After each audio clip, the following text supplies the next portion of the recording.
Week 11 of college football is in the books, and we're analyzing the impact it will have on the 2026 NFL Draft and why David Bailey has moved himself up into a top 15 edge rusher.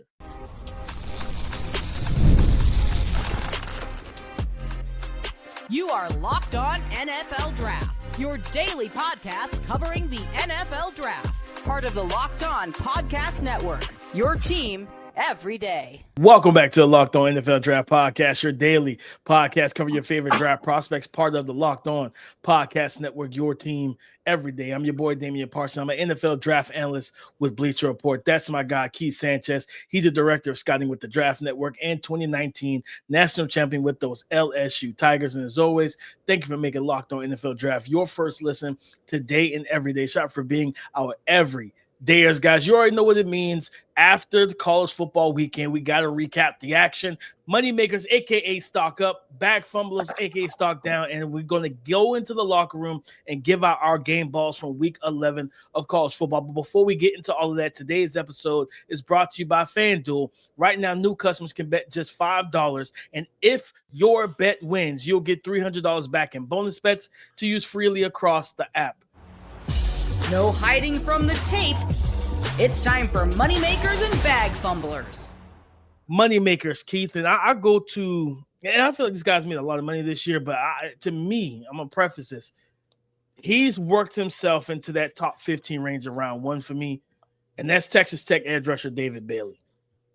In this edge rush class where you have Ruben Bain, we talk a lot about Ruben Bain, we've talked a lot about Cassius, how we've mentioned Mateo Uyunglele and TJ Parker and Keldrick Falk. We've mentioned a lot of guys, but I'm pretty sure this is the guy that has the best numbers as well as being the most impactful pass rusher in college football this season. Like Texas Tech kicked out the cash and they're getting just full return on the money that they've spent. He didn't have a sack in the game against BYU, but he had 3 hits on the quarterback, 5 pressures in the game. He had a pass rush win rate of over 39%. On true dropback sets, it jumped to almost 42%. He has been an absolute monster all season, 6'3", 250. He's got 12 sacks, 16 QB hits, 38 pressures, and he has a fumble force on the season. All while we know how the Big 12 does. They don't typically play guys the way they're supposed to be played.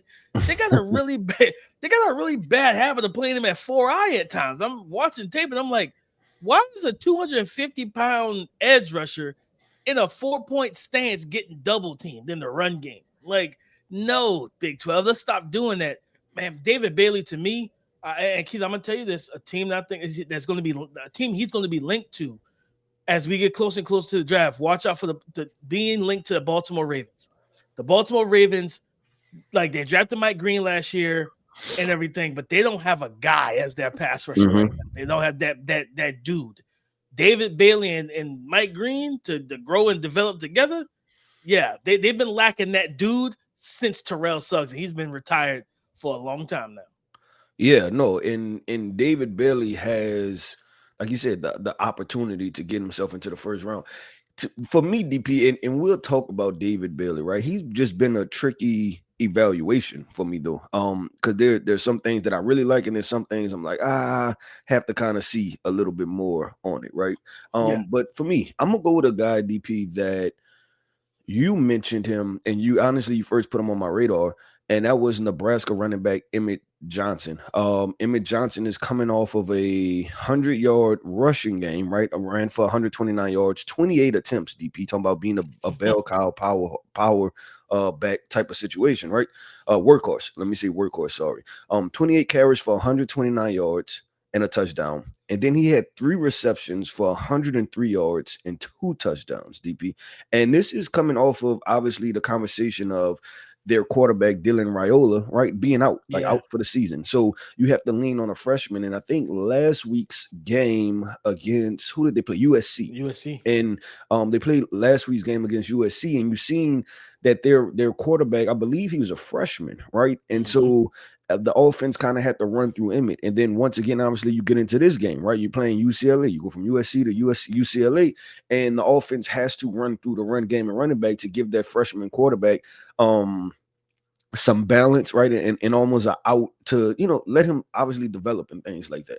So I give it to Emmett Johnson as far as a stock up guy, money maker. And it's because there is in this running back class, we're still trying to figure things out, I believe, right? Outside of Jeremiah Love, is like, okay, who is the next few backs? And he's showing that he has a well-rounded skill set. And I think in this class, that can go a long way.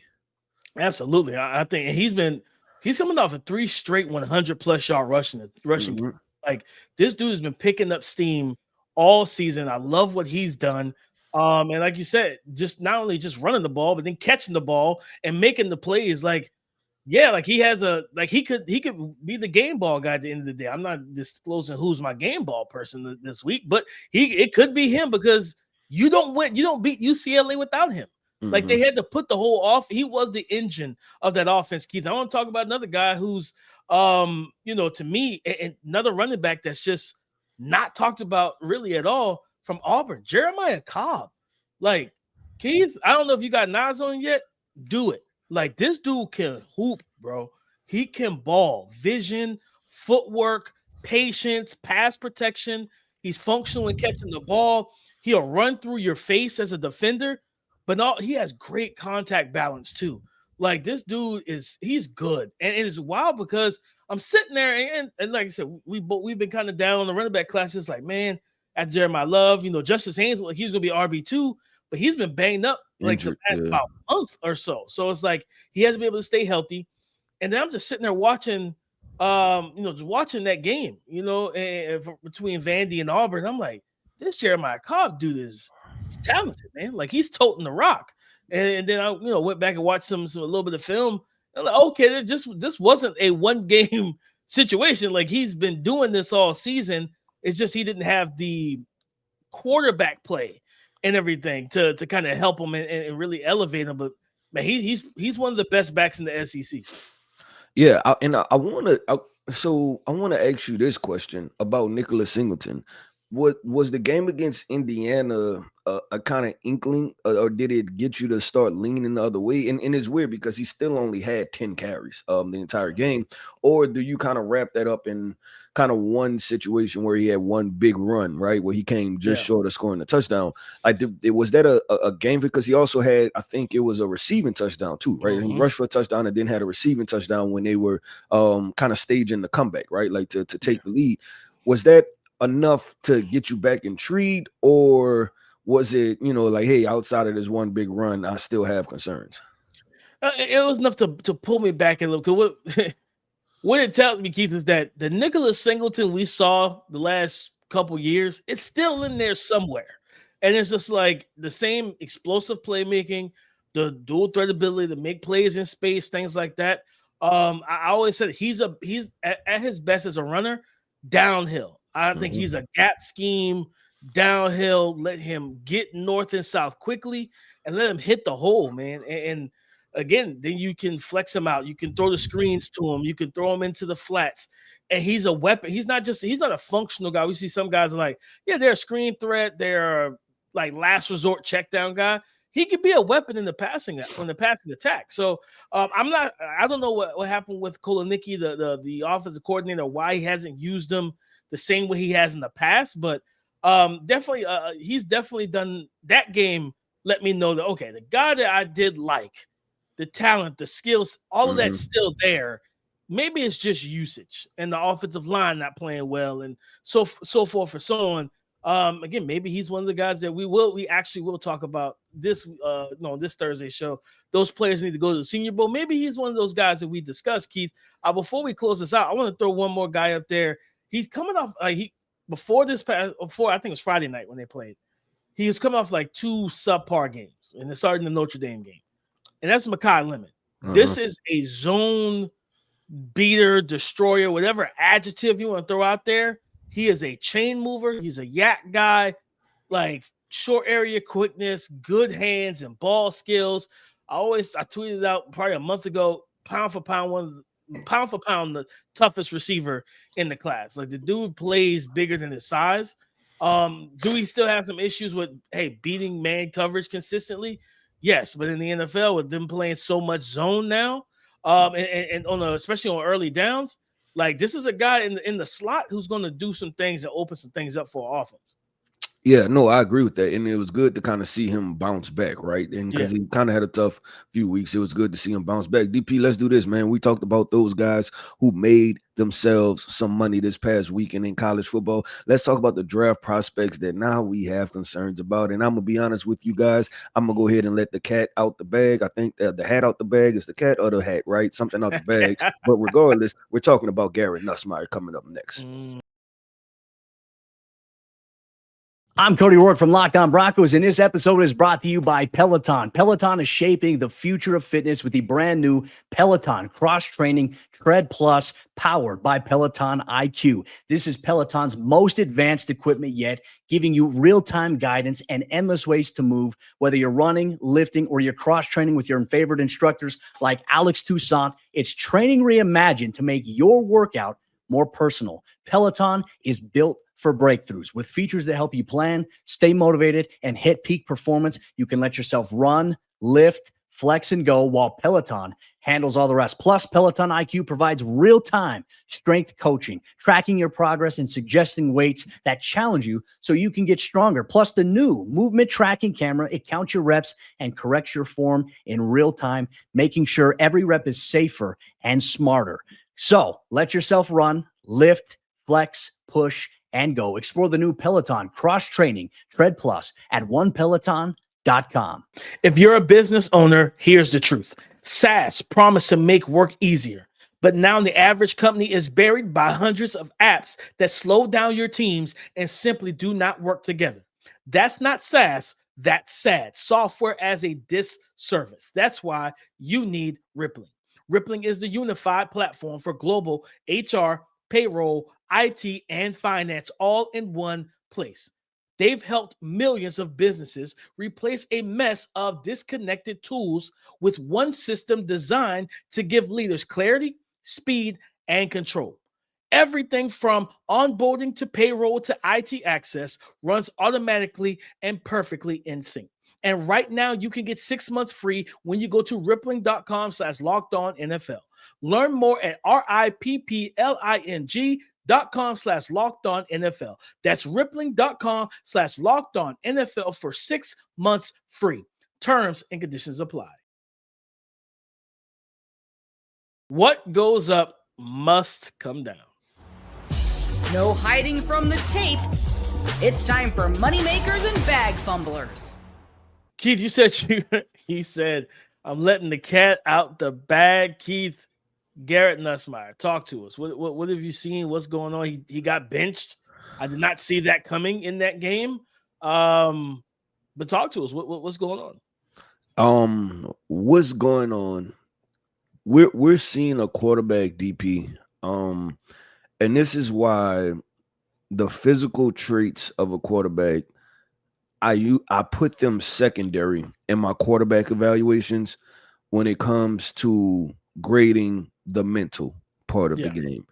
And what we're seeing with Garrett Nussmeier at this point, I believe he's mentally kind of spiraling in the fact of he's not comfortable with who he is as a quarterback, whether he's trying to prove something with every throw or he's trying to be extremely cautious and not turn the football over. And it's affecting him. And the way that I can explain it, and this is not, now this part is not directly tied to Nussmeier. When I give this example, right? Mm-hmm. Okay, so you have a quarterback, right? And they throw that first interception. Then they go on the sideline, right? And they like, man, I don't want to throw another interception. So then there's a wide receiver running open across the middle of the field that they're supposed to hit. They don't hit it. They come back to the sideline. The quarterback coach, offensive coordinator tells them why they didn't throw the football. They knew they didn't throw the football because they were cautious because they didn't want to throw another interception. They go back onto the field for the third drive. Now they force the football into double coverage because they don't want to turn down another throw. And then now they have 2 interceptions. And then now it's kind of completely cooked, right? The situation. This is concerning. And I had the same conversation. I forgot which quarterback we talked about a couple weeks ago, DP. Maybe it was last week. And I was like, what does eligibility look like? Does he have another year of eligibility? Like, is this situation here done? Does he need a new situation? And you add on everything else going around LSU, right? The head coach being fired, the athletic director, the governor, like just the entire state and pressure of Louisiana put on your back, and you're not fully confident in what your game is. And it's I'm almost at a little bit shocked, to be honest, because this was probably DP one of the more sure things that we had coming into the draft. And when I say sure, it was never sure that he was going to be a top 5 pick, right? Or for sure the best quarterback in the class. But it was sure that Garrett Nussmeier was going to play good football, and he can sling the rock, and he'll probably be at least a second rounder, right? Like that was pretty sure coming in. And now with being benched against Alabama, primetime showdown, that's concerning. That's almost Carson Beck last year concerning. Yeah. The wheels have fallen off big time with Nuss and the offense. And you know, like even watching the game, to your point, like I felt the same way. Like watching them, it was almost to the point of, like you said, just that. And we talked about it, right? Like we felt like the coaching staff, because he was so aggressive as a passer last year, that they tried to almost neuter him. Like, you know what I mean? Like put the muzzle back on the dog and tell him no more barking. Like chill out, relax. And it's like, what would I mean, don't get me wrong, Brett Favre like owns the interception record in the NFL, right? He threw the most, like, and you know what I'm saying? I think now in just to, because Brett Favre, I think Peyton Manning held it. Tom Brady, I believe, held it at some point. So Peyton threw, Jesus Christ, like, you know what I'm saying? Like, brother, like the first 5 years, like Peyton was out here giving it to the other team. Like, hey, he was Oprah. Here's a pick, you know. But if you tried to neuter those guys, then they wouldn't have become what they became. And I feel like mentally he's trying, like you said, he's not comfortable in who he is. He's not comfortable being Garrett Nussmeier. And honestly, you know how we always talk about this, and I'll just go ahead and let you guys. I'm gonna go in probably a little bit more in depth about when we talk about prospects that need to go to the Senior Bowl. He's one of those guys, Keith. Strip him away from LSU, remove, like, he'll have the helmet on. Maybe he comes out with the white helmet, you know what I mean? Like guys were doing last year with the new white helmet, just throwing people off. Like, who is that player? Playing I was like, who is that? Like, you know what I mean? So maybe he does that, then wears a jersey said Nussmeier and strip himself away from LSU, but he does not look the same. And it's been really bad to kind of watch the downfall, because like you said, when you make the mistake and then you see guys open and now he's gunshot, and it's like, I'm not ripping it. I'm not letting it go. And it's just like, what is going on? And the old line has not played great and stuff like that, but it's a lot of issues there. And his stock is tumbling for sure, Keith. I'm gonna talk about a guy, you know, Keith, because I've been, you know, just kind of watching that game against Vanderbilt, and I kept looking to feel his presence.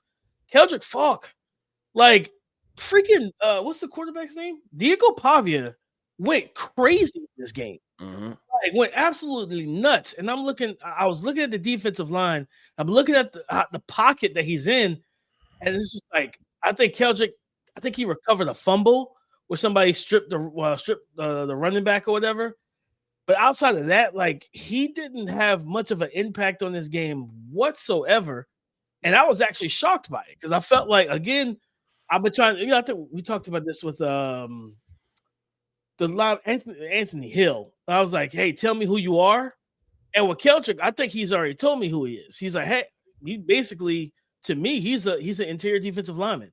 He's a 4-eye, 5 tech, odd front guy that you're going to, I think your best bet is to kind of, to be honest with you, let him play interior defensive line. He had one pressure that entire game. Yeah. And like, you just can't do that. And like, he's listed as an edge, but he doesn't play like an edge. And you know, it reminds me of Keith. And I think, don't get me wrong, I think he's better than this kid. But it's the same thing we felt about Tyree Wilson coming out. Well, it was like, hey, you got the height, the length, the strength, all of that. And, you know, people were like, yeah, no, let Tyree Wilson rush off the edge. I'm like, for what? Like, why are we rushing him off the edge? Put him at interior defensive lineman and let him use that strength, the quickness, the power, the length, and collapse the pocket. And then, of course, the quickest path to the quarterback is from the interior. So I feel like that's the best bet for him. But as a pure edge, yeah, his stock is tumbling because it's like there's too many games you haven't made an impact. Yeah, and I DP, I wonder too if it's becoming a thing for him also where he isn't even getting his footing, right? Like I don't even think he's working on his craft of being a pass rusher. It looks like it's going the opposite way. And it's crazy to see. And what he has to do is prevent himself from being put in a box where he's a tweener, right? And one of the guys that I think about that's a tweener in the past few years, I think about Iowa edge rusher that came out, AJ Epinesa, and the issue became him. Obviously, I think he went drafted to the Bills in the second round, right? And with AJ, he was a tween of like, okay, I'm 265. Like, do I get to 290 and play interior defensive line? Do I drop another 10, 15 pounds and be a true edge rusher? But then also, are you dynamic enough to play on the edge to consistently win? Vitor Gross-Matos was the same thing. Yep.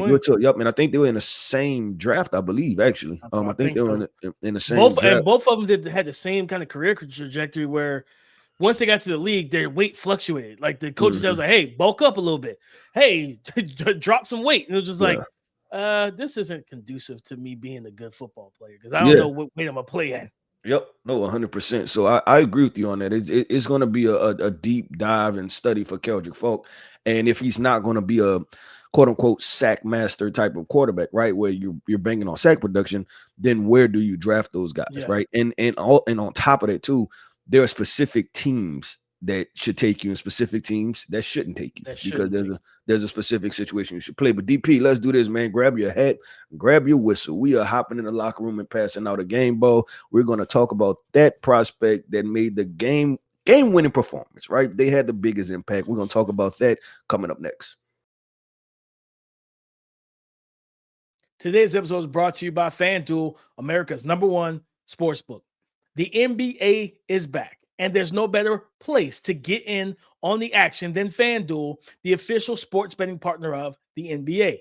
Even if you missed the start of a game or want to ride the hot hand, FanDuel has live bets on everything from who will score next to fourth quarter comebacks. Plus, you can even combine your live bets into a same game parlay for a shot at a bigger payout. It keeps every game more exciting, and especially when your teams make it a late fourth quarter push. Right now, FanDuel is giving new customers $300 back in bonus bets when your first $5 bet wins. You heard me correctly. FanDuel is giving new customers $300 back in bonus bets when your first $5 bet wins. So head to FanDuel.com to sign up and play your game with FanDuel, the official sports betting partner of the NBA. Thank you for making Locked On NFL Draft your first listen of the day, and thank you for making the Locked On the #1 sports podcast network around the country. Guys, it's time to give out the game balls. I'm calling game. Keith, like I said earlier, Emmett Johnson absolutely could have got the game ball. I mean, honorable mention, I'm going to give him one of the game. I'm just throw the game ball to him. Brother, you job. You know what I mean? Keith, I go to probably the most exciting game of the weekend was that Penn State-Indiana game. Yep. Yeah, that final drive, Fernando Mendoza and Omar Cooper, that catch, I first of all, I don't know how he got that toe, that the inside, that right foot, that outside foot. I don't know how he got it down, but that's a catch that's good on Sunday, Keith, because he in both toes in. I think that's Zaki Wheatley, the safety. It's not much you could do. He's trying to force him out. He's trying to push him out. That just showed the body control, the strength of Omar Cooper. Fernando Mendoza was at best okay early for the most part of this game. Then he had an interception where he was late on the throw, on the read. That final drive, and it's just like, I mean, watching that flip switch with him. It's happened 3 times. It's happened 3 times this year. Iowa, Oregon, and now Penn State, and all three were on the road. That when the team needed to win and they needed to score, not a field goal, but an actual touchdown to win the game, he led 3 game-winning drives, throwing 3 game-winning touchdowns, 2 to Elijah Surratt, and then this one to Omar Cooper. And I put out the throws, most of the throws from, I did like a little clip on Twitter for everybody to go check it out and everything. He had some NFL throws on that final drive. The seam ball to Omar Cooper after getting sacked. He got sacked for like a 7-yard loss. It was like 2nd and 17. Threw it right up the seam. Omar Cooper, like a 20-plus yard gain.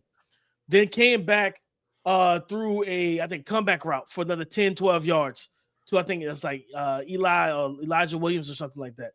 Then that throw to the tight end, just in the middle of the field to the number 3. Yeah, that was beautiful because you have to throw that with anticipation. And I'm gonna kind of jump in on your game ball presentation just because he's getting a game ball from me, so he's gonna walk around with a couple game balls. And that throw that you have to throw in anticipation, DP, and what people have to realize also, that's with the other defense knowing that you're throwing the football. You have to throw. That's what makes it so difficult because it's not like, hey, we may run the football, right? Like they're not worrying about being balanced, right? You got maximum amount of defensive backs on the field, things like that. It was really good and really impressive to see, and they did it efficiently, and they did it without hiccups. Like it was almost easy. And I was impressed, and I've been a guy that kind of had to turn the corner with Fernando Mendoza, and so I was watching the game, and I'm like, is this going to make me have to go back the other way, right? Like this performance. And then he said, okay, 2 minutes, let me see, right? Because when he threw that interception to the safety and he was late, I'm like, oh, that's not good. But coming back on the field and then driving your team down the field in that hostile environment where Penn State is starving for a win, and you do that, without a doubt, you get the game ball. Yeah, and I think that's what's so that's the impressive part to me, Keith, is that all 3 game-winning drives where you had to be like have ice water in your veins, you're doing it on the road as the villain. You know what I mean? Like that is not easy to do, to be sitting there as the visitor, and okay, it's 2 minutes, it's 1 minute and 30 seconds. We got to go the full gamut down the field, the full 75, 80 yards, and we need a touchdown. I can't just get in the field goal range, kick it, and we go in the OT. No, we're down more than 4 points. I need to score. And for him to do that and the way he's done it, man, just nothing but respect. Like I said, game ball goes to him and Omar Cooper, because Omar Cooper was big on that drive because he had the first big play. You know what I mean? To kind of get them out of that hole. Because when you take that sack, when he took that sack, and it wasn't like they ran like a stunt. The right tackle has been getting whooped, I think, almost all season, Khalil Benson. And they did like a stunt, and they got, I think, Zane Durant looped around and got to Mendoza. I was like, that's not good. You know what I mean? I was like, that's not how you start this drive, man. I was like, now you're 2nd and 17. You can't run the ball. You can't even like take a 5-yard hitch, really. You know what I mean? Because it's like, well, if it's only a 5-yard hitch, what are we getting out of this? Like now it's 3rd and 12. Like, and they were getting back there all game for the most part. Dennis Sutton had a drive where he just looked like a man possessed. You know what I'm saying? Like they were getting back there, and then when they needed to make the throws, he made them. Omar Cooper made the catch in the middle of the field up the seam, and then that touchdown was just.